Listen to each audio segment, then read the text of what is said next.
सामान बैठते ही गड़िया में। तो का करी बताओ।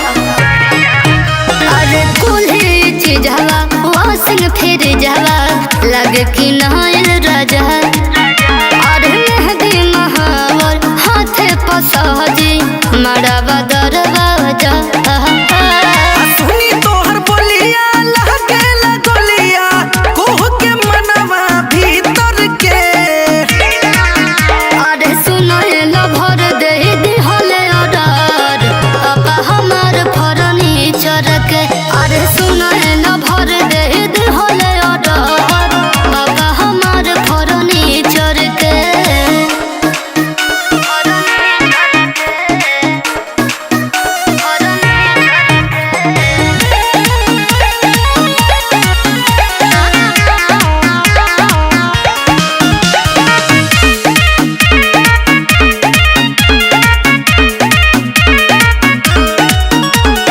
भूल गईलू वादा रहे इरादा कइल पिछला साल के। अखियां के सोझा गम के ई बोझा चली जइबू डाल के। अरे ना पागल ऐसा मत सोचा। बुझ मजबूरी करता दूरी पापा के पगड़िया। अरे सुनो ये चांद ना हो हरान लेते रहब खबरिया।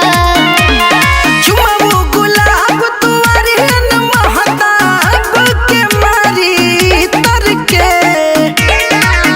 अरे सुनो ये लो भर दे दिहले ऑर्डर पापा हमार फर्नीचर के। जब ऑर्डर दियाइए गेल बा आ तू त मनबे ना तो चल दू चार ठुमका हमरो से मारवा चल। अरे सुनो ये लो भर दे दिहले ऑर्डर पापा हमार फर्नीचर के। अरे सुनो ये लो भर दे दिहले ऑर्डर पापा हमार फर्नीचर के। हाय आईफोन वाला आजो जाके बियाह कर।